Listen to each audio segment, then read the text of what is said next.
What's going on, everybody, and welcome in to another live episode of Bama After Dark. Sorry I missed last week. Had some stuff come up. Wasn't able to do something last week, but I'm back this week, and yeah, man, there's a lot we need to talk about. For starters, thank you all for joining. Man, it's been a nice little week, nice little couple of weeks, and we're getting closer to football, guys. It's here, it's here. We got like 2 weeks.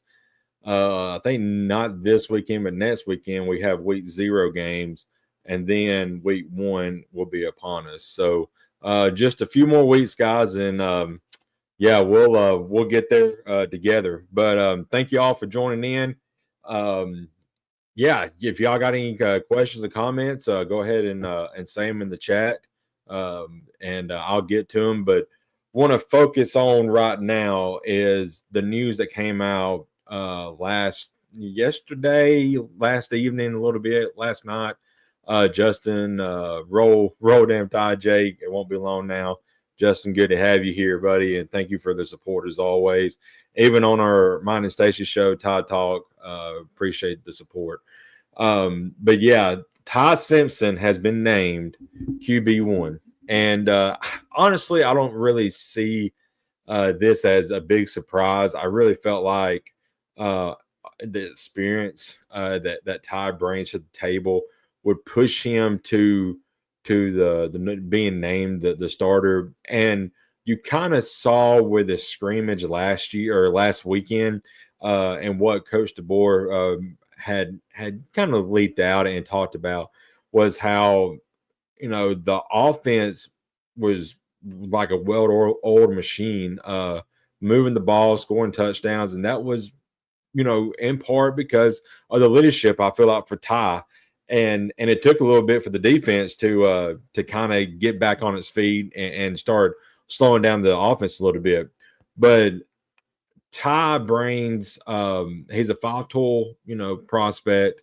player coming out of high school a few years ago, and I really do feel like this Alabama offense is going to be, I don't want to put, say elite, but they have a potential to be special. I mean, there's so many guys around Ty that can elevate his play. And if he elevates his play to the next level, then everybody around him is going to improve their play to the next level and elevate their play. So yeah, Justin said I believe in Ty and I believe he's going to ball out. I agree with you, Justin. It's I really think this first game, a lot of people and especially Florida State fans have been doing that right there. I really don't want to talk smack because I like I like Alabama's play to show up on the field and let the talk be on the field. But I think people are underestimating Ty. You saw some of the early preseason QB rankings. I think he was like 8th to 10th, and a lot of people said he probably need to be lower than that. I think by the end of the year, you're going to see Ty probably be named a top 3 guy in the SEC. And honestly, I really feel like he is going to be looked at seriously at potential Heisman, because he has all these weapons to throw to. Now, they're all going to be wanting the ball. Ron Williams is going to get his. Jerem's going to get his. Isaiah Horton, you assume, is going to get his as well. And then you're going to have the fourth receiver, whether that be Cole Adams, Jalen Hale, maybe Rico Scott comes up and takes that from the upperclassmen. But Ty's going to have all these weapons to utilize, not even count the tight ends. But I said on mine and Stacy's show I think it was last weekend. I we did. I think it was Sunday release, Sunday afternoon. I can see, and it's a long shot by far, but 35 to 4,000 yards passing for Ty at the end of the year. It's not. It's very in the realms of possibility. uh, because of the talent he has, the accuracy that he has poised so far through camp. And I really do feel like Ty, as Justin said right here, 56-3, Bama makes a statement. I would love nothing more than that for that to happen, Justin, for sure. Rick and Bonnie, roll tide, everyone. Rick and Bonnie, good to have you guys. Roll tide. But yeah, if Alabama comes out and makes a 56-3 statement against Florida State, I think the talking heads and the national media, you're going to start spinning some heads because I think a lot of people is not really sold on Alabama this year. I think one of the preseason rankings had us as 8th, and I'm sorry. I'm sorry. They locked on Vandy. We really surprised. No, and honestly, Russell is actually third string right now. It's actually come down between Ty and Austin Mack, locked on Vandy, aka Corey. But no, I don't think we're really surprised. I'm very confident in his ability for sure to lead this team. Justin said we're going to put college football on notice after we dog walk FSU. Well, Justin, let's just be honest about it. They only won 2 games last year, so I mean, we probably they are more talent. They got more talent this year, and they got Gus Malzahn calling their plays, but it may take a few weeks for them to get clicking offensively. So yeah, it's going to be a great chance for Ty to show off his skills. Rick and Bonnie make a great point. Ty has had 3 different OCs. Yeah, that is true. So Castellano said it would happen, so it has to be true, right? Well, that dude just keeps running his mouth. Some of the video I've seen of him today, he's, maybe it was drawn up to be a bootleg, but it looked like he's running for his life. He's about as tall as Kyler Murray, and Kyler Murray is like 5'1", something like that. And he does have some legs, but he nearly threw a pick. So, it's early, but we'll see. We'll see. I just think, and I understand where Castellanos is coming from. Like he made comment over the summer with all the trash talk. They only won 2 games last year. He's got to motivate these guys somehow. My only issue with that, and yes, I know Saban is gone. Saban's out of the building. This is now Coach DeBoer's team. But really, do you really want to poke the bear still? I don't care if Saban is gone and doesn't have his fingerprints in this program anymore.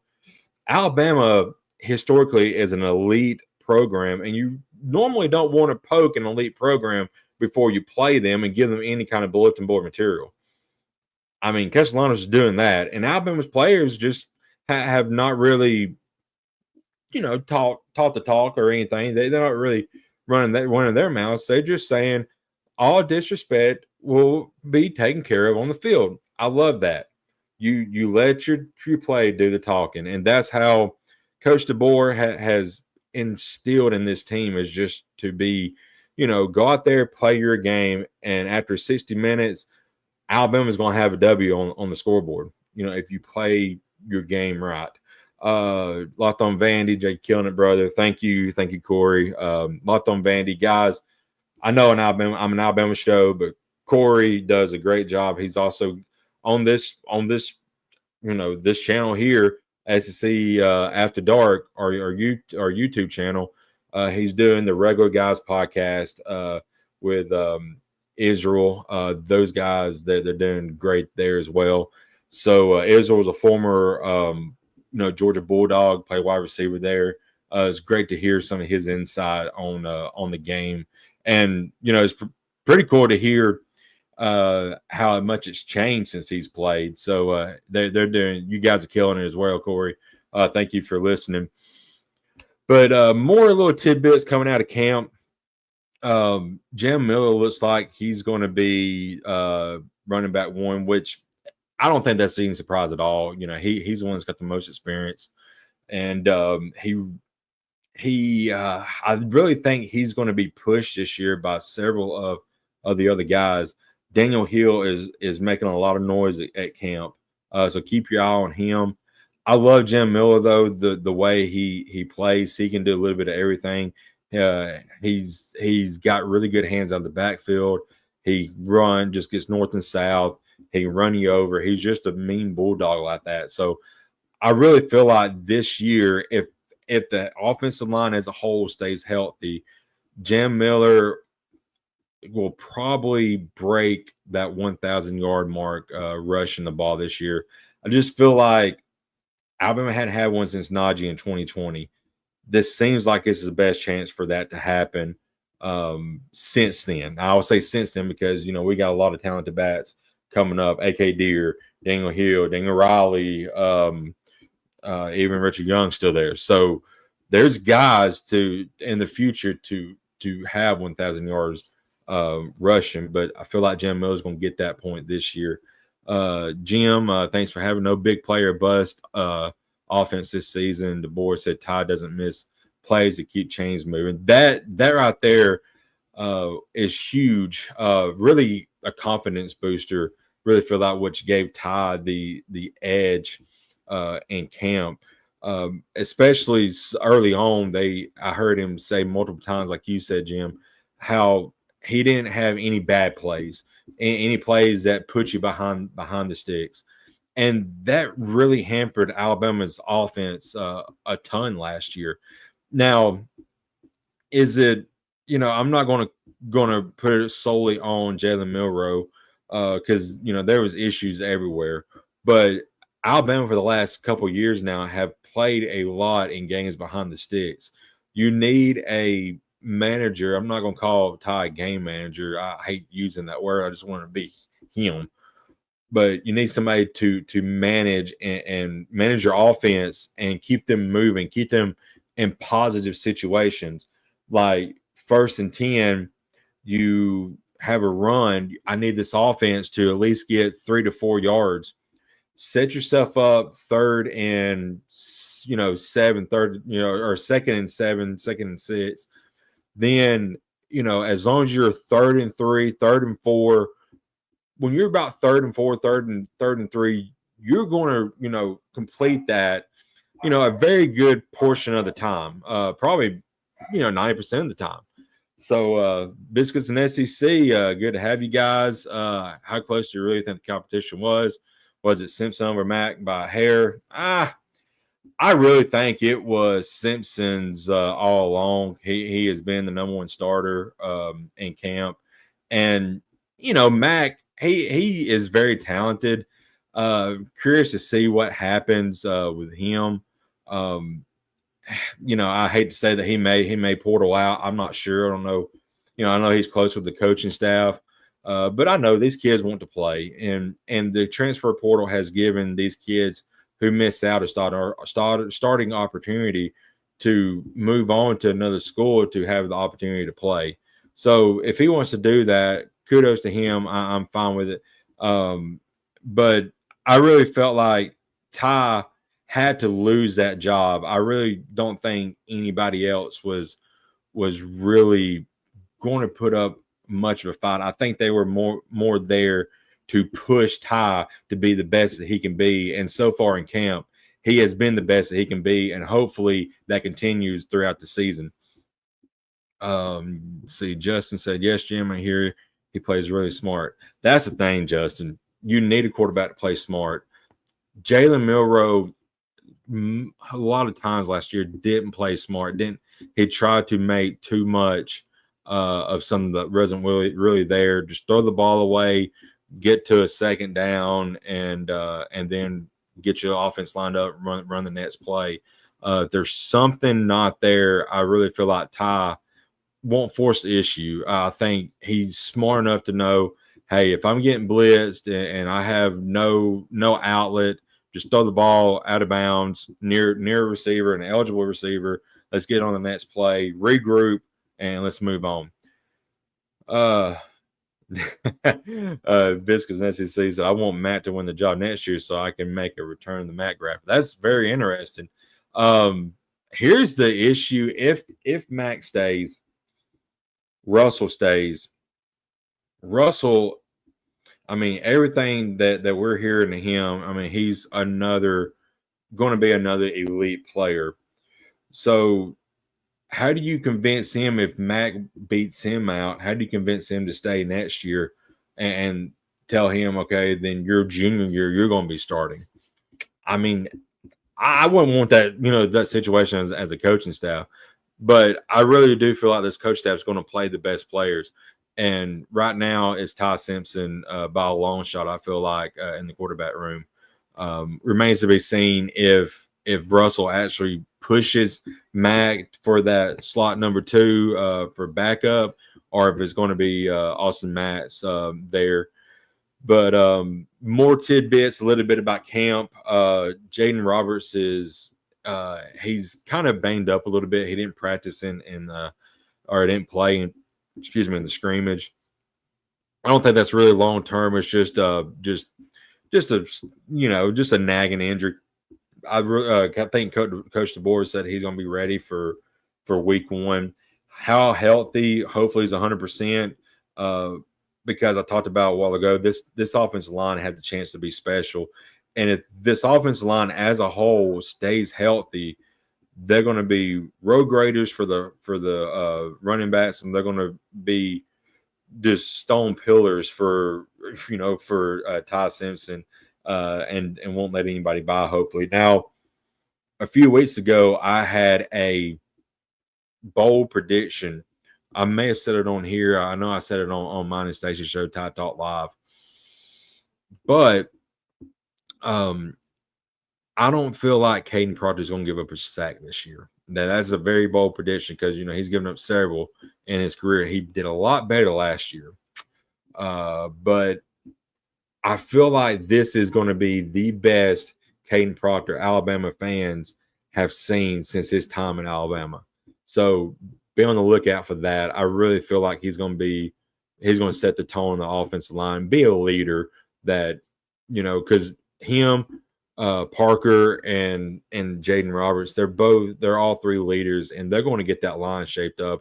This line's going to be nasty this year. I really feel like they're going to be nasty. Real quick before I move on, Biscuit and SEC, they're another show on this channel, this YouTube channel, SEC After Dark. Go follow them.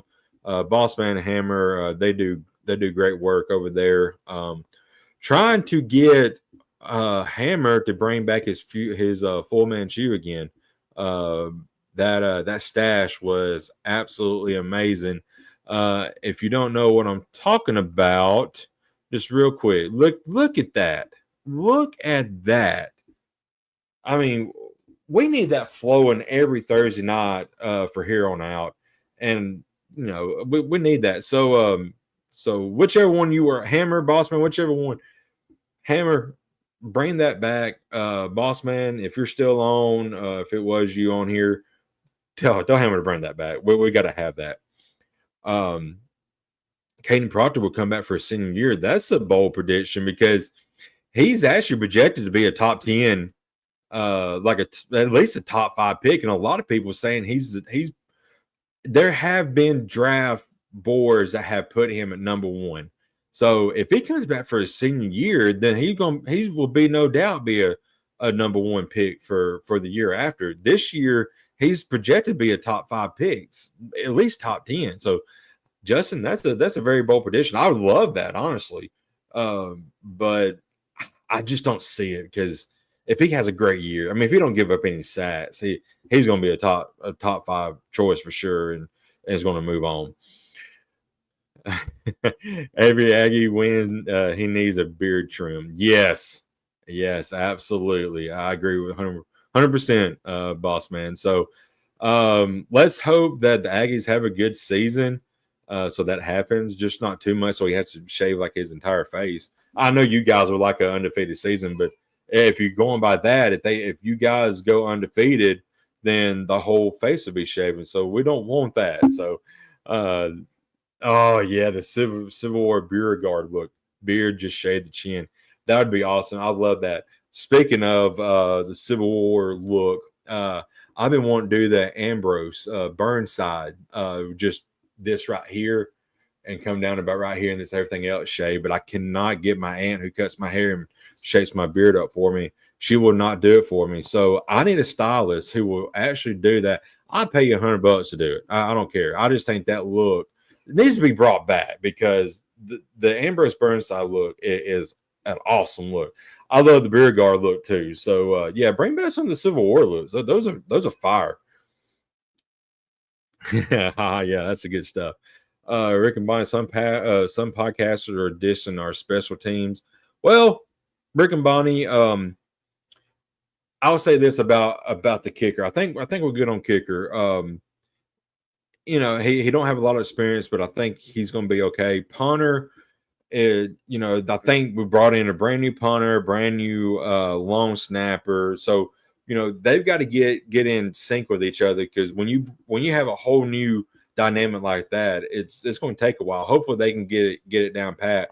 But to my point, I hope that we don't have to use a punter a lot this year because we're scoring every possession we have, and I hope we don't have to kick a lot of field goals, and because we're scoring touchdowns.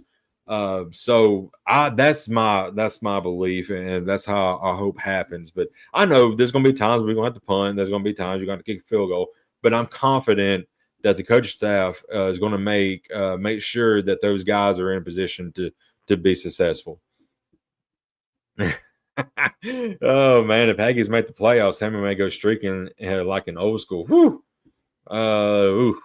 I don't know if anybody want to see that or not, but hey, if he wants to do it, then by all rights, if A&M makes the college football playoffs, you guys deserve anything because the Texas 8-4 and the Texas 4-8.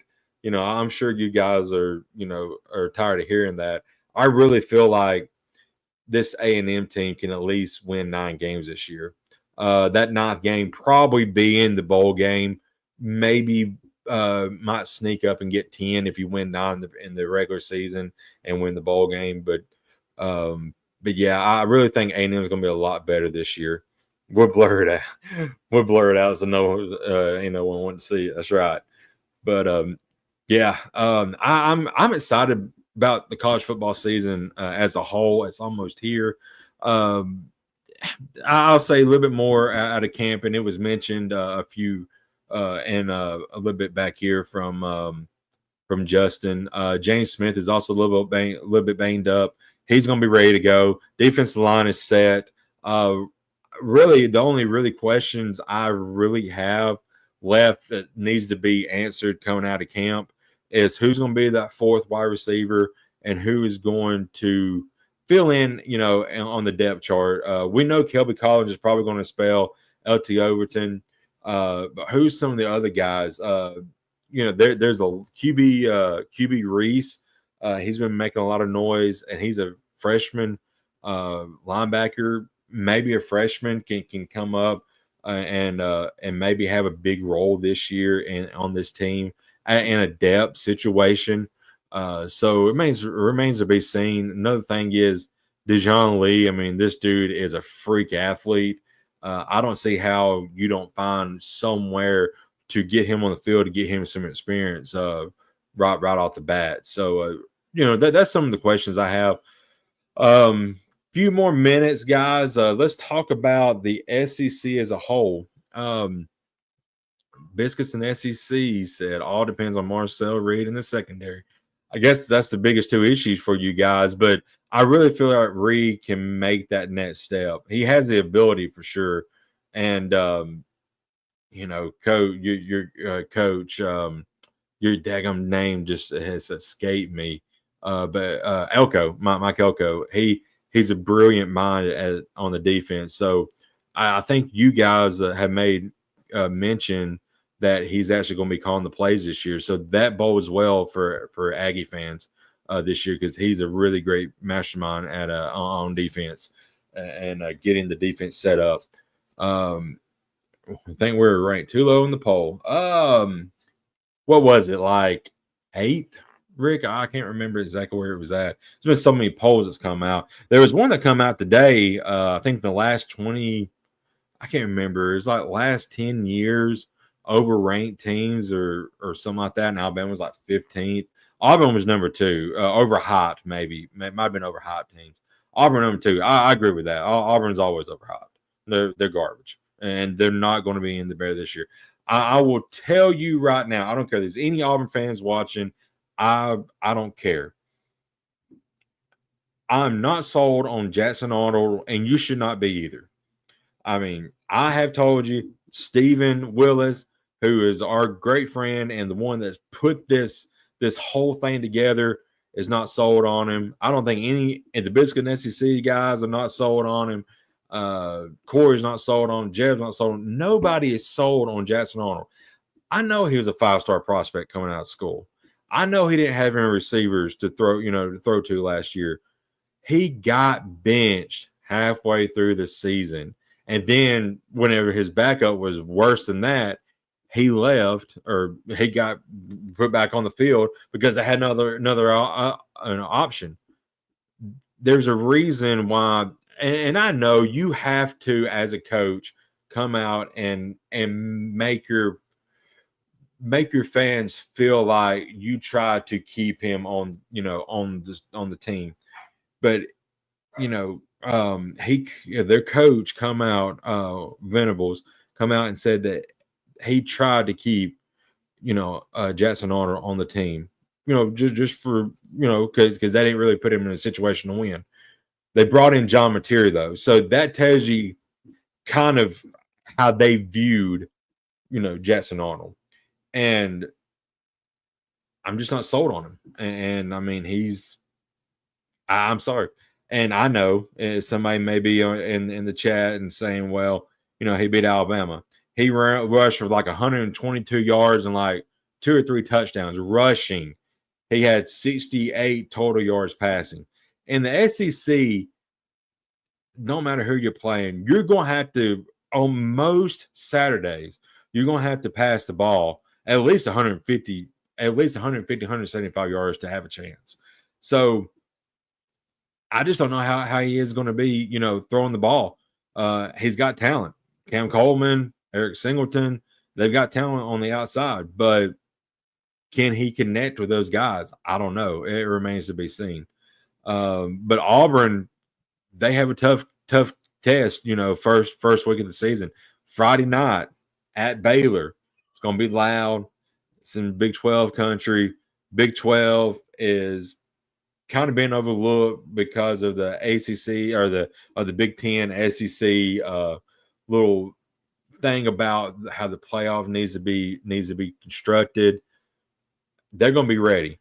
Dave Aranda is going to have these guys ready, and Hugh Freeze, if he's not careful, if he goes play golf on that Friday afternoon there, which he's been known to do, play a little bit of golf this off season.